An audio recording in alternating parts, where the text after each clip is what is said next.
মধ্যপ্রাচ্যে যুদ্ধের ঘনঘটা যে কোনো সময় বাঁধতে পারে বড় সংঘর্ষ। মধ্যপ্রাচ্য বর্তমানে এক বিপজ্জনক পরিস্থিতির মধ্য দিয়ে যাচ্ছে। এই অঞ্চল জুড়ে বাড়তে থাকা উত্তেজনা ও সংঘাত যে কোনো সময় একটি বৃহৎ যুদ্ধের রূপ নিতে পারে বলে আশঙ্কা করছেন বিশ্লেষকরা। এই সম্ভাব্য সংঘাতে ইসরায়েল, ইরান এবং তাদের আঞ্চলিক মিত্ররা জড়াতে পারে, যার পেছনে যুক্তরাষ্ট্রের ভূমিকা রয়েছে বলেও ধারণা করা হচ্ছে। ইয়েমেনের হুতি বিদ্রোহীদের সাম্প্রতিক হুমকি নতুন সংঘাতের ইঙ্গিত দিচ্ছে। লেবানন ও সিরিয়ায় ইসরায়েলের হামলা, মিশর ও জর্ডানের প্রতি উস্কানিমূলক আচরণ এবং ইরানের প্রস্তুতি গোটা অঞ্চলকে আরও উত্তপ্ত করে তুলেছে। ইরান সীমান্তবর্তী এলাকায় ইসরায়েল যুক্তরাষ্ট্রের ড্রোন নেটওয়ার্ক ভেঙে দিয়ে হুঁশিয়ারি দিয়েছে, যদিও ইসরায়েল আঞ্চলিক প্রতিরোধ শক্তি ভাঙতেই বদ্ধপরিকর।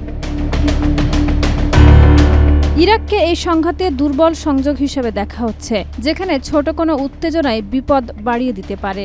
বিশেষজ্ঞদের মতে এই যুদ্ধ অতীতের যে কোনো সংঘাতের চেয়েও সহিংস ও নির্ধারক হতে পারে। ইরান ও ইসরায়েল মুখোমুখি হলে তা পুরো অঞ্চলকে ভয়াবহ যুদ্ধের দিকে ঠেলে দিতে পারে। সামান্য ভুল পদক্ষেপই বিস্ফোরণ ঘটাতে পারে একটি বৃহৎ আঞ্চলিক সংঘাতের।